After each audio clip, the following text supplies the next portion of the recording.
Whether new shooter, longtime gun owner, or even police officer or soldier, your handgun needs a Crimson Trace laser sight or light. Get the confidence and reliability you need to protect family, home, and country. Crimson Trace.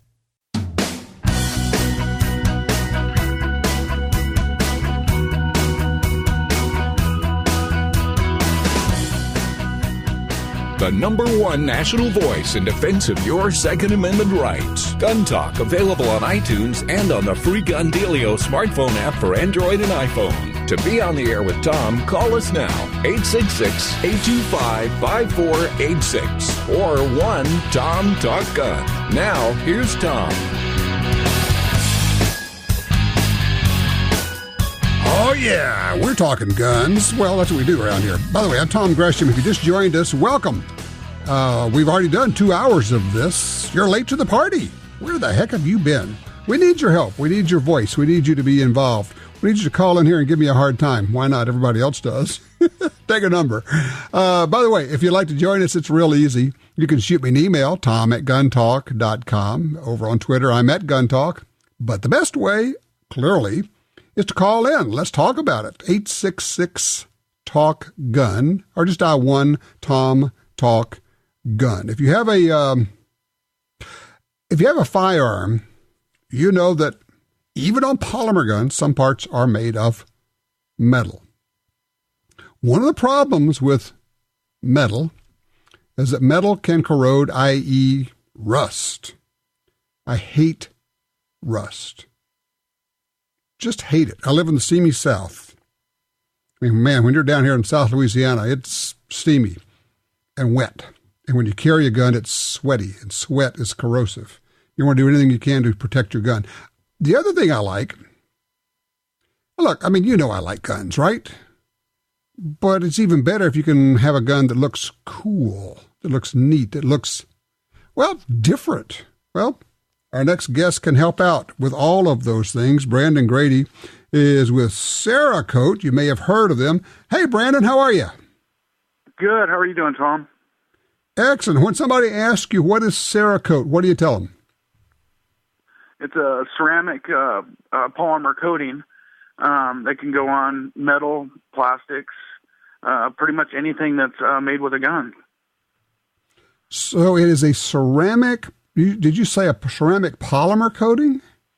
Yes. It's a ceramic polymer, so it's kind of a hybrid between ceramic and a couple other things that we mill in with the coating to give it the best of everything. You got a good hardness, good corrosion resistance. If you made a coating just with a polymer or one thing only, it's only going to be good at one thing. So you got to kind of make a hybrid so it's good at everything. Okay, so it's a coating for your gun. What does it do? What are our benefits of putting this on? You got lubricity properties, so dropping friction like on a frame to slide for a 1911. And you got really good corrosion resistance, good hardness. So what it does is it impregnates in the metal, so it's part of the metal. Okay, so how does it wear then? Does it stay on after you've shot it a bunch? Oh yeah. It when it becomes part of the metal, the metal would actually have to go away before the coating is totally gone. So it's not bulletproof. If you're going to be able to take metal off, the coating is going to come off with the metal, but the coating becomes part of the metal. So if you wanted to say, okay, I didn't like the color I had there, you probably, instead of taking it off, you just put on a second coat? Well, you can, but it's the best way to do it is to blast it with aluminum oxide. It's a sand. And that will etch it off and not take too much of the metal off. It just it etches the metal and gets it ready for the next coat. Okay, gotcha. Okay. Now, the other thing is, of course, it's a good metal treatment, but I see on your website you're also applying it to all parts of the gun, including the polymer parts, the grips on Glocks and Springfields and Smiths, and on AR-15s, you're doing the whole thing, because you can do it in all these interesting, dare I say it, cool colors, whether it's a camouflage to making team colors if you wanted to on your AR, right? Yeah, definitely. That's the big thing right now is people are using stencils and doing like cryptech patterns and digital, and so they want their gun to be all one color. Even their optics they want coated. So we have a different coating that goes on optics. It's an air dry, so it does not go in the oven because nobody wants to put their $2,000 scope in the oven. So that way they can match their scope to their gun. Oh, I'm looking at the website here. By the way, Cerakote is Cerakote. And the website is CerakoteGunCoatings.com. You got a zombie green revolver. I mean, all the metal parts on this revolver are green. You've got all these camouflage patterns, and you've got crazy tiger stripe stuff and light blue like a robin's egg blue AR. This is really neat. I mean, I know that a lot of traditionalists will say guns should be black, but this is neat, man. You know, we try to get colors for the women shooters to get involved to, detail their gun out the way they want it, and it gets them more involved with shooting with their husbands. And that's where the robin's egg blue came in, and in pink. So that way the women shooters could get their own gun done. Sure. And obviously a lot of women are going to want traditional black, and that's fine. But I got to tell you, I know a lot of guys who have these, particularly their ARs with Cerakote on them just to make it. If you're at a competition, man, that just looks neat and it stands out, and you're kind of making a statement. And okay, so how does it work? How do you get this stuff on your gun? Well, what we do is we train applicators. We have certified applicators all over the U.S.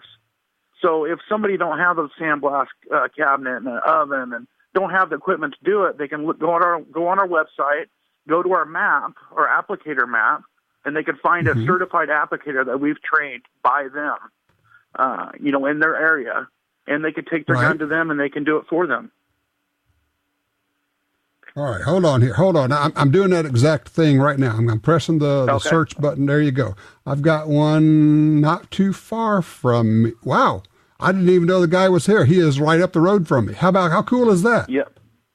So anybody on that map, they've actually came to our facility and they spent a week with us, and we've trained them on how to do it. Oh man, that is slick. Then you just go to that shop and you pick your colors and all that. Now, is it possible if somebody said, okay, I want to do this myself, I'm pretty handy, is it possible for somebody to do this themselves? Yes, for sure. You just got to make sure you have the right equipment to do it, which it's not a lot of stuff. You just want to have a blast cabinet and an oven. So, we want people to have the right equipment and to do it right.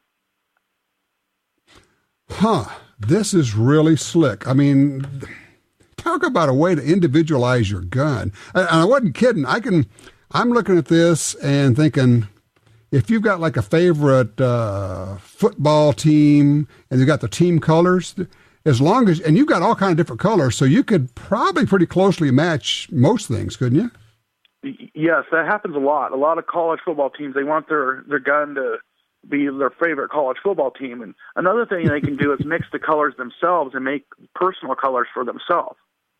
Oh, okay. That is so you can slick. take two colors, so you're mix getting them together, exactly. You mix them together. Okay, so I'm just looking at this. I'm thinking of I got all these thoughts running through my head because I'm going, wow, you could do this and you could do that. You're getting corrosion protection. You're getting lubricity, so your gun's got to run better. And you have colors available to make it look neat. And you could do just the metal part and leave the grips black if you wanted to, or you could do the whole thing, or you can do, the slide could be one color and the grip area, the frame could be a different color. You could do whatever you want to do. It's whatever your mind lets you imagine, whatever you can imagine. Give me an idea of what prices run on something like this. Well, let's say in 1911, they charge about $150 to $180. Mm-hmm. An AR-15 is right around $225 to $250. And now you're going to have something that really stands out when not only when you're shooting it, but just when it's standing in the rack at the shooting range. People are going to walk by and go, "Whoa, what is that?" Exactly, and it'll never rust. and it'll never rust. I'm all about it. All right, it's called Cerakote, and let me spell it again. It's Cerakote, and the website is CerakoteGunCoatings.com. How long have you guys been in business? Since 1984. So been around a long time now. Yes, we have. We actually manufacture powder coating also. Oh, okay. There you go. Hey, Brandon, I appreciate you spending some time with me. That is a really neat product, and I can, now that I found that there's a guy right down the street from me, you know where I'm heading, man. I'm gonna bling up a couple of guns. Thank you, my friend. That is cool stuff. All right, 866-TALK-GUN. That'll get you in here. 866-TALK-GUN. We're open lines. If you got a report, a range report you want to share with us, a question. I had a talk with a buddy about 6.5 rifles. He's got old 6.5, 55 Swedes. But then now we see that Weatherby has brought out a brand new one, the 6.5 Weatherby Magnum. They've necked down a 300 Weatherby Magnum to 6.5. Holy smoke. What a screamer. All right, 866-TALK-GUN.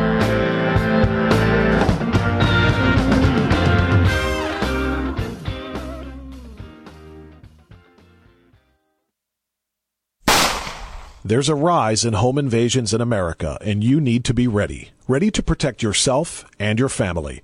The bedside backup from Crossbreed Holsters keeps your gun at your bedside, ready to go. It also folds flat for easy storage and travel. Take it with you and use with any hotel bed. To see more, go to crossbreedholsters.com. That's crossbreedholsters.com. The bedside backup is not a child safety device. When it's all on the line, you can count on Trijicon Optics. Earning its reputation in combat and on hunts in all corners of the world, Trijicon comes through. The new AccuPower rifle scopes feature battery-powered illuminated reticles, variable power, adjustable brightness, plus they're waterproof. The years of waiting, the dollars spent, your hunt of a lifetime comes down to a single moment. Get Trijicon quality. Trijicon.com. Trijicon.com. In the war on terror, fighting crime in the streets, in competition, and homes around the world, one name in firearms stands out: Sig Sauer.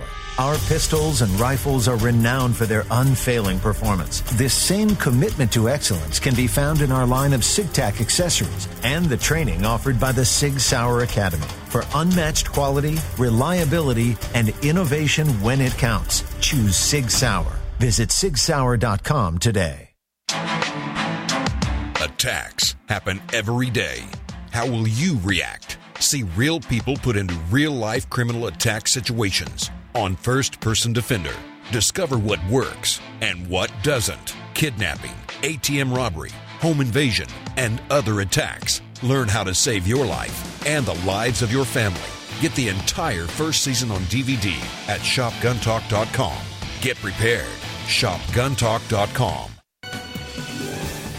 It's time for the Brownells Trivia Question. Brownells, serious about firearms since 1939.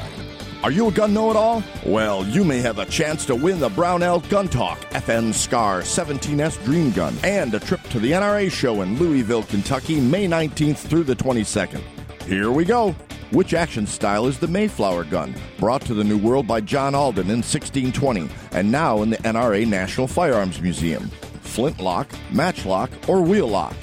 To answer and have a chance to win, go to brownells.com/guntalk. That's brownells.com/guntalk. When it comes to firearms, Brownells has more, knows more, and does more, and guarantees it all forever.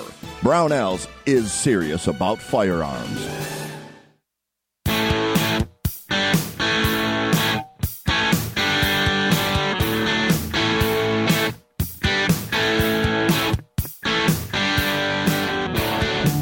Alrighty, back with you. 866-TALK-GUN. Get you in here, or just shoot me an email, tom@guntalk.com. A lot of things going on. We can talk about, well, we're open lines, so we can talk about almost anything. Whatever's on your mind, whether it's from the Oregon shooting and your takeaway from that, or coatings. You ever put any kind of cool colors on your guns? Or what do you think about guns with all these colors? I actually have had some people react negatively, say, oh, yeah, well, it makes them look like toys. In fact, who was it?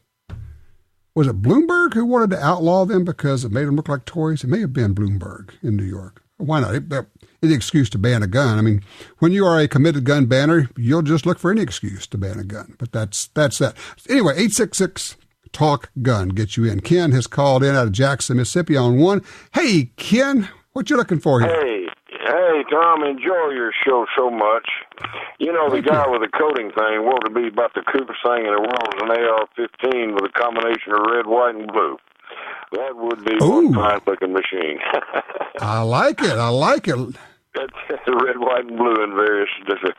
My call was actually to try to find out about probably the fastest draw and most accurate fast draw in history was Bob Munden. Do you know anything about he was an elderly fella some years ago. I just wonder if you know anything about Bob Munden. Yeah, Bob Munden died December the 10th, 2012, 3 years ago now. Of course, held a whole bunch of world records in fast draw. Exhibition shooter, had the gift of gab, which is important when you are an exhibition shooter. Did a lot of single action fast draw stuff, but he was also just flat fast and a good shot. And when you go way back, he was one of the guys with Jeff Cooper in California doing the Big Bear leather slap competition, which ended up becoming the Southwest Combat Pistol League. And from there, they kind of developed the Weaver position, and Gunsight came out of that, and Jeff Cooper, and a lot of other things. So he was a serious shooter. But yeah, Bob Munden died. He was born in 42, died in 2012. I can't do the numbers on that right off the top of my head, but so it's 80, 70, no, it's 80. Would it be? No, 70. There you go. Thank you. So, yeah, but anyway, that's the story with Bob Munden. He was quite the shooter, and you can still see some of his exhibitions if you look online at some of the old shooting shows, TV shows. He was on a lot of those. I appreciate the call, sir. Thank you for letting me get into that. Kendall, line 4, he's in Nevada. Hey, Kendall, how you doing? Pretty good. I'm just a truck driver, so I listen to an awful lot of radio. And when I hear a lot of the left talk about background checks, what they're really talking about is gun registration. And I've had a little light bulb pop up on top of my head here. I'm not entirely sure it's a great idea or not, but what would be the problem with opening the NICS system up to the general public? How I would do it is the buyer would be responsible for calling NICS, and they do the background check, and then the NICS system would give the buyer an alphanumeric code, and then NICS would fax the seller or text the seller the code and the driver's license number of the buyer, and then the seller would match up the code with the buyer, and then, sale could proceed, approved, delayed, denied, however NICS you did it. And that would take the background check away from the left and make them argue with their real point, gun registration. Okay, let's go with what you proposed. What is the benefit of doing that? What would be the benefit to us in doing that? The real benefit to us would be what the left is arguing now, and they're camouflaging it with the background check, is gun registration. If we had the general public had access to the same background checks that the dealers have, then the left, instead of arguing background checks, would have to argue gun registration, which would be a whole lot harder sell for them. Because the uneducated public, the people that don't know anything about guns, background check sounds like a wonderful idea. This would take the background check thing out of the equation and make them argue gun registration. Right. And I understand the logic of where you're going. I get that. My reluctance of going there is that as soon as it happens, what we end up with is, we already have that, at least to a certain extent, in a few states that have the quote-unquote universal background check. And it gets to be very confusing of when's that required. If you, for instance, in several of these states, Oregon being one of them, if you loan a gun to someone, you have to get a background check. Now, here's the question. Right now, if you buy a gun, you have to get the background check done before you can get it. So if I loan a gun to my brother to go on a hunt for the afternoon, we have to do a background check. And then when he comes back later that afternoon, we have to do another background check with the FBI. How much? Already the FBI gets bogged down. How much would it get bogged down? And here's another question. If they say we're just too busy to do these, and this happens occasionally, if we're too busy to do these, we just won't okay them, does that simply stop the process? And you can't transfer, you can't buy a gun. I'm not sure. I think that the whole universal background check is a smokescreen. Now, you understand that I look at this very much from a libertarian kind of perspective. I think that background checks are inherently a bad idea. You can't say that. How can you be against that? I am, because they don't do any good. They spend billions and billions and billions of dollars to create a great big bureaucracy, and they don't do any good. When you get someone who is a convicted felon trying to buy a gun, they don't get prosecuted. They get denied, perhaps, but they don't get prosecuted. Where's the value? And then to think that this person is going to say, well, gee, I'm going to just never own a gun again. Do you think criminals are going to do this in the first place? They're not. So, and I know it's probably not going to happen, but I say, look, get rid of the whole thing. Get rid of NICS check. Get rid of the FBI NICS check. Not going to happen because we caved. We, the industry, caved. We gun owners caved. And when you start giving it away an inch at a time, they want more and they want more. If you give a mouse a cookie, he comes back and wants a glass of milk. If you give a gun banner a background check, he comes back and wants more. And then he wants more restrictions. And then he wants a waiting period. And then he wants a rationing, a quota, 1 gun a month, because how could anybody possibly need more than 1 gun a month, except that when you find 2 guns in the store that you want, you can't buy both of them because you can only buy 1 gun a month. And then they said, well, nobody should own more than X number of guns. So if you have more than that, oh yeah, by the way, we know who has what because we have the registration records. You're going to have to turn those in because you own too many guns. And how many is too many guns? Is it 100? Is it 50? Is it 10? Is it 2? Is it 1? It's kind of like magazine capacity limits. The perfect number is 0. That's how many guns they want you to own.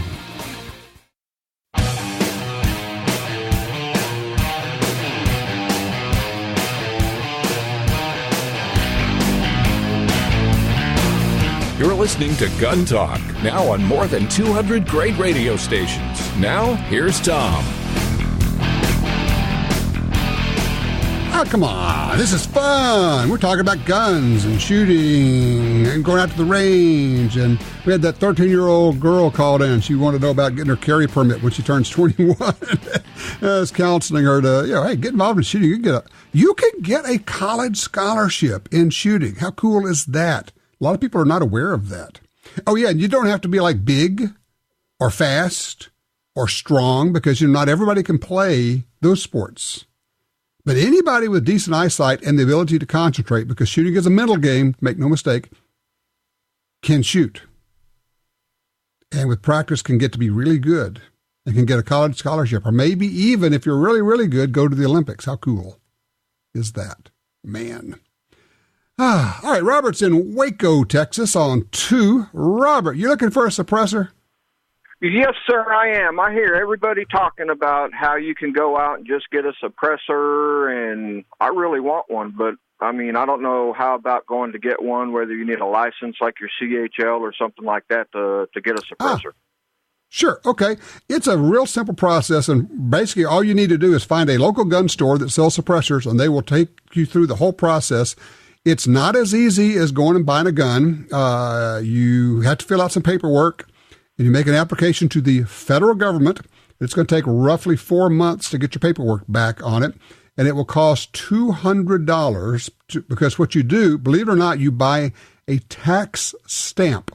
You're paying a $200 tax, and you get this, literally, it's like a postage stamp, a stamp that says you can have the suppressor. And there are some extra requirements and laws about having a suppressor and having the stamp or a copy of it with you and things like that. But honestly, all you got to do, Robert, is go find a gun store that sells suppressors and just walk in and say, hey, I want to buy a suppressor. Educate me. They'll do that. Now, there's also a website where you can go. It's one of our sponsors, actually, Silencer Shop. And silencershop.com. They have all the Q&As there, all the questions and answers, all the stuff you need to know. So if you just go to silencershop.com, it's going to fix you up. Okay. Well, I thank you so very much. I enjoy your show. Thank you. I appreciate it. You're in for a whole bunch of fun. Silencers, suppressors really are fun. But yeah, anybody who's trying to find out information about silencers and how it works and how to pick one and which, what do you need and all that and how to go about it, you can go to silencershop.com and they've got all that information for you there. Okay, let's see. Austin is in Waco, Texas also on line 1. Must be Waco Day here. Hey, Austin. Tom, Robert needs to go to Waco Gun and Pawn, Traco Gun and Pawn. That's a Class 3 dealer here in Waco. Waco Gun and Pawn. Okay, for Robert, that's where you run down the street, go to Waco Gun and Pawn. They'll fix you up. Okay, Austin, thank you. That's good information. Now, I understand that you are familiar with Cerakote. I am very familiar with Cerakote. When I built an AR last year, I found a manufacturer that actually sold me a matched set, upper and lower, that was Cerakoted in burnt bronze. And I wanted something that was distinct and different from everybody else. And I bought it, I built my AR, and I love it. Now, how does it run? I mean, everything runs okay? It runs great. I mean, I built it. It's a sub-MOA. I was an oddball. I went 6.8 SBR. Or SBC. And, okay. The only problem is I'm going to have to start reloading because the ammo's not very cheap. Right. Okay, let me ask you this, because this is the word I was trying to get to, and we were talking with Brandon from Cerakote. When you take that rifle to the range and you take it out and people see you with it, what kind of reactions do you get? That's neat. I've never seen anything like that. And it shoots awesome. I've got people that can shoot way better than me that I hang around with, and they shoot it better than me. I mean, it's awesome, and it looks great, and it really differentiates yourself from the crowd. There it is. And you get the corrosion protection and the lubricity built in, so you got a lot of things going for you there. Yeah, I do. And it's much better. There's no product Duracoat. I have Duracoat on a pistol and Cerakote on my rifle, and in my opinion, Cerakote is much better. Okay, well, yeah, there you go. You got a range report from somebody who's tried both of them. Austin, thank you so much. I appreciate that. Let's stay on the Cerakote topic. Go to Lee on line 3. He's in Anderson County, Kentucky. Hey, Lee, you're on Gun Talk. Hi, Tom. I hate rust, too, and so in the early 70s, I fell for Teflon coating, and in the mid-80s, I fell for hard chrome coating. And in each case, I took a gun that had 1,000 rounds with no malfunctions. And after coating, I had one malfunction every 50 rounds.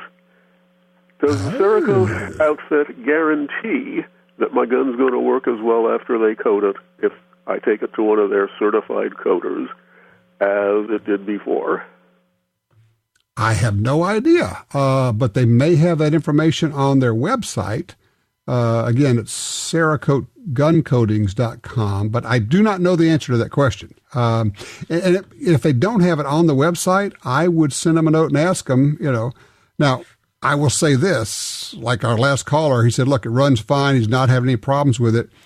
I've not heard of problems with Cerakote, but I think you're wise to do your due diligence to ask and find out. I don't know. I guess here would be one of the questions, and this may be in their FAQs. I don't know how much of a buildup you have, because that was one of the problems with the early coatings, Teflons and some of the electroless nickel stuff, is the coatings were thick, and you ended up kind of ruining the tolerances. Does that make sense? It does. Okay. And I don't know what the buildup is with Cerakote, but it's a great question. I would go on their website, send them a note, maybe even call them. They've got their phone number right there. Give them a holler and ask. I would be interested in knowing what you find out about it. And, that's a good question. Somebody says, you can also do a search on Cerakote complaints. It's one of the things about the internet. You can, find out, you put in a search for whatever the brand name is and the word problems or whatever, and you'll find it. you always have to apply a little bit of a filter. And look, thank you for the call. I appreciate that. You have to apply a bit of a filter because some people, how do you say this? Some people like to complain and they get a lot of attention out of complaining. So if you find that 90%, it's that way with hotels and restaurants and everything else. If 90% of the reviews are positive and you got a few real negative ones, some people just can't be satisfied. So, but anyway, with the internet, we can search for things like that. All right, 866 Talk Gun. This is Gun Talk.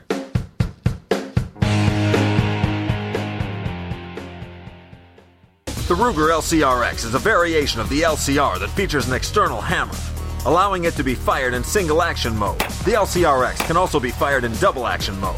It features a monolithic frame made from aerospace-grade 7000 series aluminum, a patented Ruger friction-reducing cam that results in a smooth, non-stacking trigger pull, and a patent-pending polymer fire control housing that significantly reduces weight and helps reduce recoil. The Ruger LCRX Revolver, another rugged, reliable firearm from Ruger.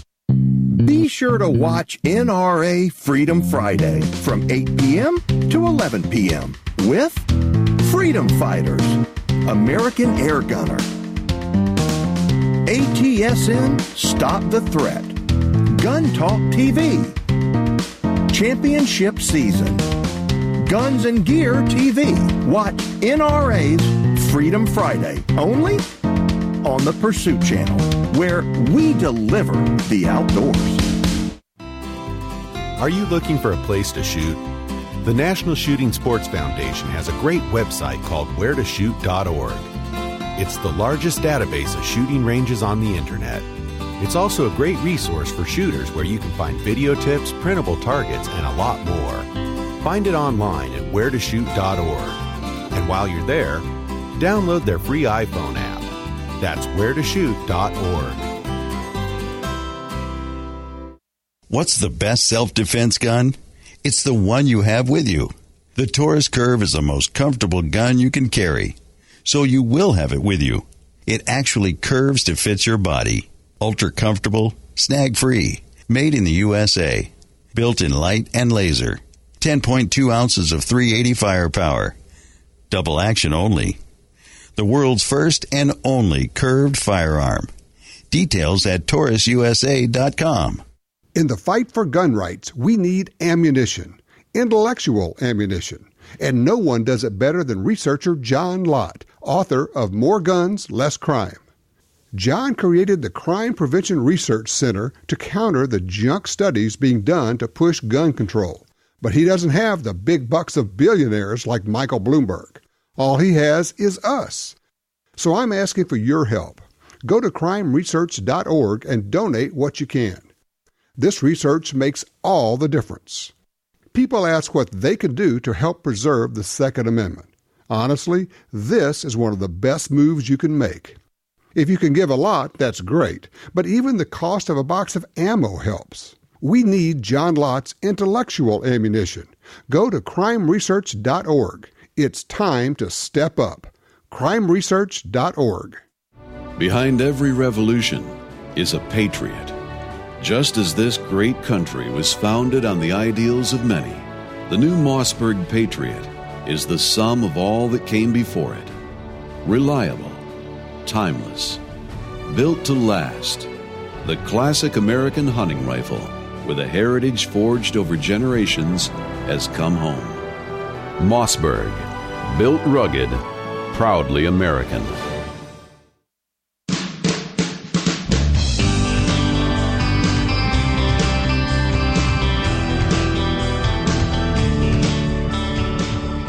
Oh, we're talking about Cerakoting and things. We had a caller was saying, do they guarantee that it functions? And I was asking, I wonder what the buildup is. And right there, popping up on Twitter, Thomas, thank you very much. He says, Cerakote adds about 0.001 in my experience. So that doesn't sound like a lot to me. So that sounds pretty good. One of the things I love about Twitter, boy, you get good responses, and we have good conversations over there. If you are not on there, I know that some people say, I don't want to be bothered with that. But if you would like to be informed on guns, gun rights, things that are going on, gun news, just follow me on Twitter. I'm at GunTalk. And it's becomes a news feed of what's going on. You become, frankly, the smartest person in your group. And they'll go, how do you know all that? You don't have to tell them. You don't have to tell them. It's all right. Let's see. Gary's on line 4 out of Pittsburgh, Pennsylvania. Hello, Gary. How can we help you? Hi, sir. How are you? I'm great. I would like to find out some information on loading data for a 416 Taylor. Okay. I'm going to Africa next year, about this time, as I hunt Cape Buffalo as a bucket on my bucket list. And I'm having a Remington 700 CDL converted from a 7 mag to a 416 Taylor. And I find some data on 350 grain Barnes bullets, some on 300, but I can't find anything on 400 grain. I realize it's a Wildcat cartridge, so that you're really not going to find it in any manual. But it is in some manuals. Now, here's the other thing. You may find that some of the companies that make bullets or powder have load data that they may not have published. And a lot of times you can call them and they will give you that information. They may say, well, yeah, there wasn't really enough interest in that for us to put it in the manual, but yeah, we've developed it and we have the data here and we can give that to you. So you could call Barnes or Hornady or Hodgdon or some. I just punched in, I just did a search for, I'm looking on the Accurate Loading website, and they have all sorts of load data, and they start off with the 400 grain Hornady soft point, and they've got, 65 grains of VVN 540, for instance, with the velocities. So it's definitely out there. Oh, I have pursued that avenue, and I've contacted Barnes, and Barnes says it's a Wildcat cartridge. They have no data for it. And the reason I'm particularly interested in Barnes is my outfitter suggested I load Barnes TSX bullets for the Cape Buffalo. Okay. And I figured, okay, fine. But, Hornady's not going to have any information for the TSX bullets or Spear or Sierra, anybody else. So there is data on the internet for it, but I'm kind of reluctant to use somebody's data who I don't know. Understand, and I think you're wise to at least be cautious there, but that doesn't mean you can't find what you're looking for. I think if you poke around, you're going to find what you're looking for. I would probably start with a good load that's for a 400 grain lead core bullet, back off about 5 or 10%, and then work my way back up. Do you have a chronograph by chance? No, but I have a friend that has one. Okay, good deal. And and get it up to where you want it to be. And we're probably for a 400 grain bullet, we're looking at 2,000 to 2,100 feet per second. You don't need anything more than that. I mean, there are loads that will do 23, 2,400, but you're going to get all the penetration you need and then some. And what you really want more than anything else is reliable feeding. So no point in cranking up pressures. Yeah, okay. Well, hopefully that'll get me where I need to be then. I just have... I think you can get there. Just keep poking around, do some web searches, but, call Hodgdon, call the powder companies, see what you can find.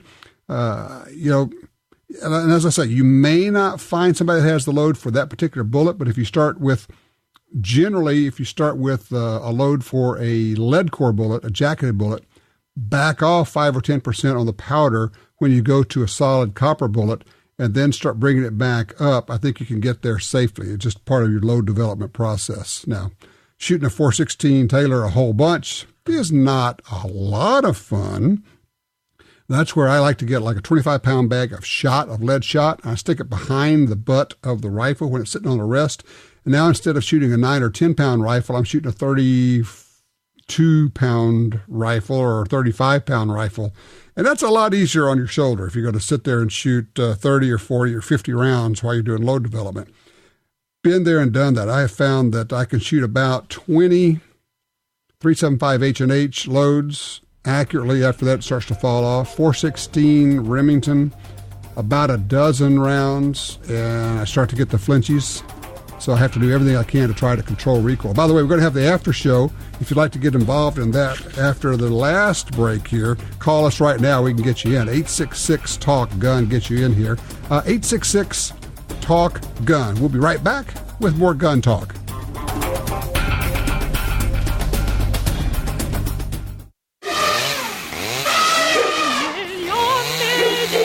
Silencer Shop believes the world is loud enough.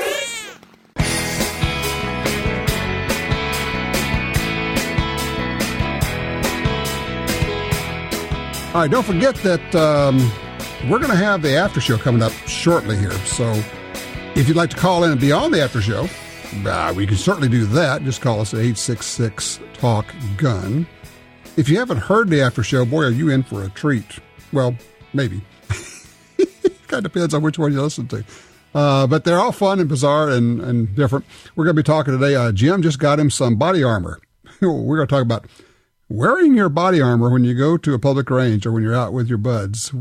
Good idea, bad idea, paranoid or not paranoid enough? That's always the question. Guy says, I know I'm paranoid. I just don't know if I'm paranoid enough. William is in Anchorage, Alaska on 2. Hey, William, talk to me about Olympic shooting and shooting schools.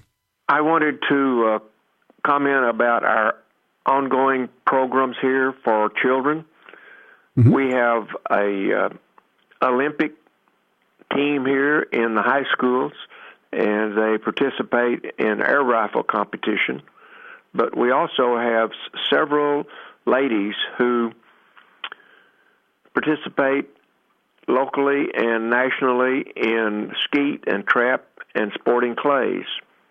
And it's an ongoing situation, and I just wanted to let you know that it is a very healthy program. A lot of people participate, and the children absolutely the kids are actually doing this in high school? They're doing this in high school as part of high school? That is neat. And I was very lucky when I was growing up. I was 11 years old and joined the ROTC at my high school. Mm-hmm. And every Wednesday afternoon, I got to go down into the basement where we had a rifle range and got to participate in shooting sports. Right, exactly. And people don't understand that there are still a lot of high schools around that have shooting teams, and some are rifle teams, some are air rifle, as you're talking about, some are shotgun, there's skeet, whatever, that kind of thing. So there's a lot of availability. One of the places you can go is to Scholastic Shooting Sports, and they have lists of places that you can shoot. And if you just Google up Scholastic Shooting Sports, you'll be able to find that, or you can go to the National Shooting Sports Foundation's website, nssf.org. They have all that information there and great information on how to get youngsters involved in shooting and what the programs are. Certainly you can build a lifetime sport, because shooting is, in fact, a fabulous lifetime sport. Did you know that the oldest person to win an Olympic gold medal did so in shooting? If I remember this correctly, I think he was in his 80s, and he won an Olympic gold medal in shooting. But, it's that old deal of, look, if you have eyesight and you have the ability to concentrate, it's not a matter of strength. It is a matter of concentration more than anything else. It's so, you have to be still breathing at 80. That would be good. So it figures, as Jim would say, and breathing. So now you know a little bit of taste of what the after show is like. If you'd like to join us for the after show, give us a holler right now. 866-TALK-GUN. We will get you in there. 866-825-5486. Yeah, no, you didn't mean that. You meant, is he still breathing? I know. Breath control. We all have breath control until we don't. So there you go. All right. This week, actually volunteer to somebody that's your shooter, that's your gun owner. Watch the reaction. Chances are it's going to be a lot more positive than you think. Let's not hide the fact that we're shooters. Let's not hide the fact that we're gun owners. Let's be proud of this. We're the good guys. We're the good gals. Talk it up. You may find a new shooting buddy, somebody to go out to the range with. In the meantime, be safe. Watch those public ranges. Check your six and always carry.